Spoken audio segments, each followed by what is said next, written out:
আসসালামু আলাইকুম। Welcome to Abid computer academy. কেমন আছেন সবাই?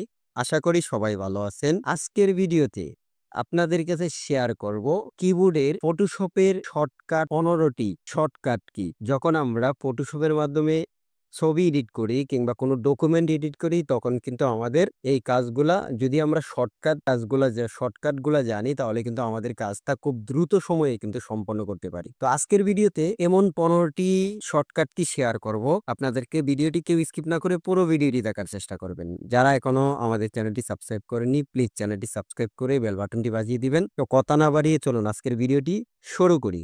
ভিডিওর শুরুতে আপনাদেরকে যে অপশনটা দেখাবো সেটা হচ্ছে ভিডিওর শুরুতে আমরা প্রথমে যেটা দেখবো সেটা হচ্ছে সিলেক্ট। কোনো ছবি যদি আঁকা-বাঁকা হয়ে যায় সেই ছবিটার কিন্তু আমরা সিলেক্ট করে থাকি। তো এভাবে রেক্টেঙ্গল মার্কে এসে আমরা কিন্তু এভাবে সিলেক্ট করি কিংবা হচ্ছে ওই ল্যাসো টুলের সাহায্যে কিন্তু আমরা ছবিটাকে সিলেক্ট করি। ছবি সিলেক্ট করার জন্য আমাদের যেটা প্রথম করতে হবে কিবোর্ড শর্টকাট কি হচ্ছে কন্ট্রোল প্লাস এ। ক্লিক করার সাথে, সাথে দেখেন আমার এই ছবিটা কিন্তু সিলেক্ট হয়ে গেছে। এখন এই ছবিটা সিলেক্ট থাকা অবস্থায় এটাকে আমি কিভাবে ডিসিলেক্ট করব? এর জন্য যদি কন্ট্রোল প্লাস ডি তে ক্লিক করি তাহলে কিন্তু দেখেন ডিসিলেক্ট হয়ে গেছে। আবার যদি আমরা এই ছবিটার ফেদার ইউজ করতে চাই তাহলে আমরা ফেদার কিভাবে ইউজ করব? যেমন ফেদার ইউজ করার জন্য আমরা এই প্রথম ম্যাজিক টুলে আমরা যখন ব্যাকগ্রাউন্ডের ক্ষেত্রে কিন্তু আমরা নরমালি ফেদার ইউজ করি। এখন কথা হচ্ছে এই ফেদারের শর্টকাট কি হচ্ছে alt plus control plus D. Click করার সাথে, সাথে দেখেন সরাসরি কিন্তু ফেদারটা এখানে চলে আসছে। এখন আপনার এখানে 1, 2, 3 দিয়ে আমরা কিন্তু চাইলে ব্যাকগ্রাউন্ডটা এখান থেকে চেঞ্জ করতে পারি। নরমালি ভাবে এভাবে আমরা কিন্তু ব্যাকগ্রাউন্ডটা চেঞ্জ করতে পারি। তারপরে হচ্ছে কপি। আমরা একটা ছবিকে যখন প্রিন্ট করতে যাই তখন কিন্তু আমরা এটাকে কপি করি। ধরুন আমি নতুন একটা পেজ ওপেন করলাম।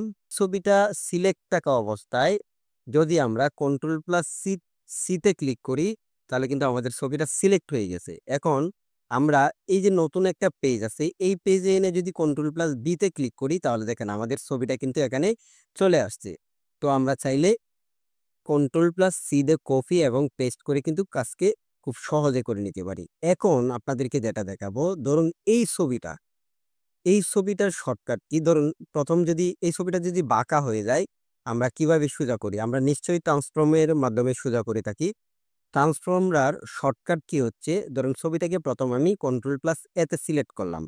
এখন যদি কন্ট্রোল প্লাস টি তে ক্লিক করি, ক্লিক করার সাথে, সাথে দেখেন আমার এটা কিন্তু ট্রান্সফর্ম হয়ে গেছে। এখন যদি আমি উপরে মাউসটা রেখে এভাবে যদি ড্রপ করি, যেভাবে ড্রপ করি আমার ছবিটা কিন্তু আমরা মুভ করাইতে পারতেছি। এখন আমরা যেটা দেখব সেটা হচ্ছে লেভেলস। আমরা অনেক সময় ছবির কাজ করার ক্ষেত্রে লেভেলস এর ব্যবহার করি কিংবা হচ্ছে ব্রাইটের জন্য ব্যবহার করে থাকি কারবাস। তো লেভেলসটা ওপেন করার জন্য কন্ট্রোল প্লাস এল। এল এ ক্লিক করার পরে দেখেন আমাদের কিন্তু লেভেলসটা ওপেন হইছে। এখান থেকে আমরা কিন্তু এভাবে কম বেশ ছবিটাকে বাড়িয়ে নিতে পারি। আমরা কিন্তু কম বেশ ছবিটাকে বাড়িয়ে নিতে পারি। তো আমরা চাইলে এই লেভেলসটা এভাবে শর্টকাটে ভাবে নিতে পারি।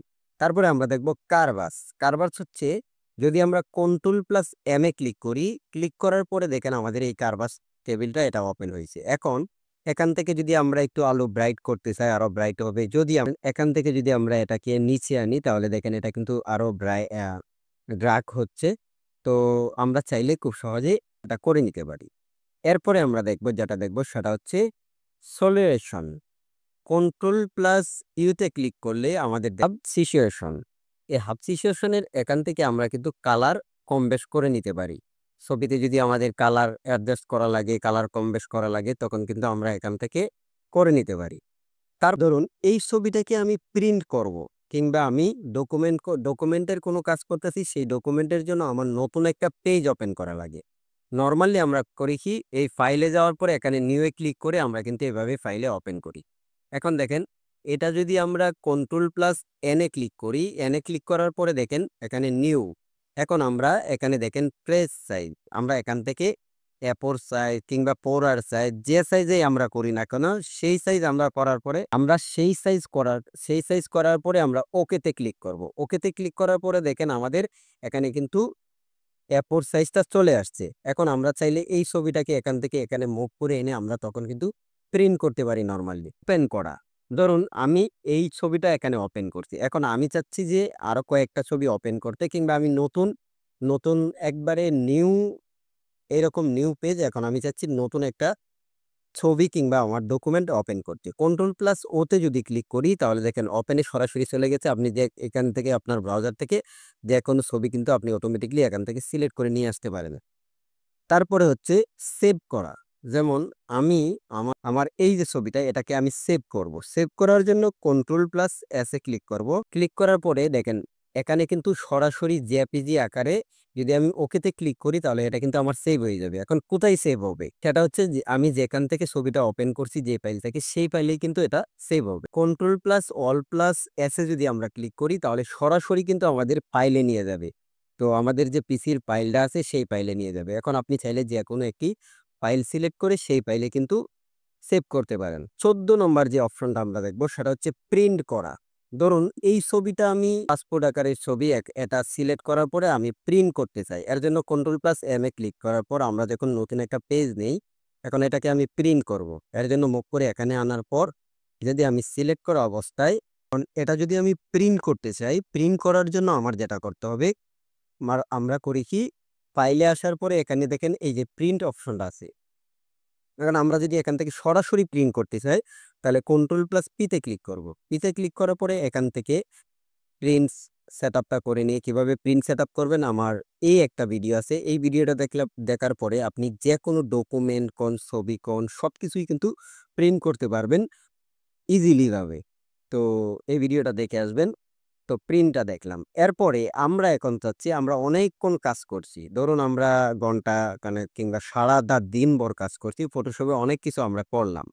এখন কথা হচ্ছে এই ফটোশপের সমস্ত কিছু যা আছে, ধরুন এগুলা যা আছে একটা, একটা করে যদি এভাবে রিমুভ করি অনেক সময় লাগবে। এর জন্য আমরা যেটা করব অল ক্লোজ করে দিব।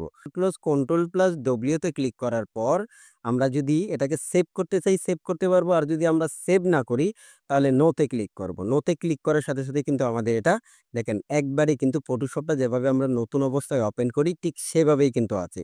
তো আমরা চাইলে খুব সহজেই শর্টকাট কি ব্যবহার করে কাজের গতিকে আরো দ্বিগুণ করতে পারি। তো আজকে টিউটোরিয়ালটি কেমন লাগছে কমেন্ট করে জানিয়ে দিবেন। এবং আমাদের Adobe Photoshop 7.0 এর ফুল কোর্সটি দেখতে ভিডিও ডেসক্রিপশন বক্সে প্লেলিস্টের লিংক দেওয়া আছে। আপনারা ক্লিক করে দেখে আসতে পারেন। অথবা আমাদের চ্যানেলে প্লেলিস্টে যদি আসেন আপনি Microsoft Word, Excel, PowerPoint, Adobe Photoshop 7.0 এবং অল্প পুঁজিতে কম্পিউটারে ব্যবসা শুরু করুন, অনলাইনের কাজ শিখুন, টোটাল সমস্ত কিছুর প্লেলিস্ট কিন্তু আমাদের চ্যানেলে আছে। তো আপনারা চাইলে প্রত্যেকটা দেখে একটি, একটি করে দেখে কাজটি শিখে নিতে পারেন। তো আজকের ভিডিওটি এই পর্যন্তই। যারা নতুন আছেন এখনো আমাদের চ্যানেলটি সাবস্ক্রাইব করেননি, প্লিজ চ্যানেলটি সাবস্ক্রাইব করে বেল বাটনটি বাজিয়ে দিবেন। আজকের মতন বিদায় নিচ্ছি। দেখা হচ্ছে পরবর্তী কোনো টিউটোরিয়ালে। সবাই ভালো থাকবেন, সুস্থ থাকবেন। আসসালামু আলাইকুম ওয়া রাহমাতুল্লাহি ওয়া বারাকাতুহু।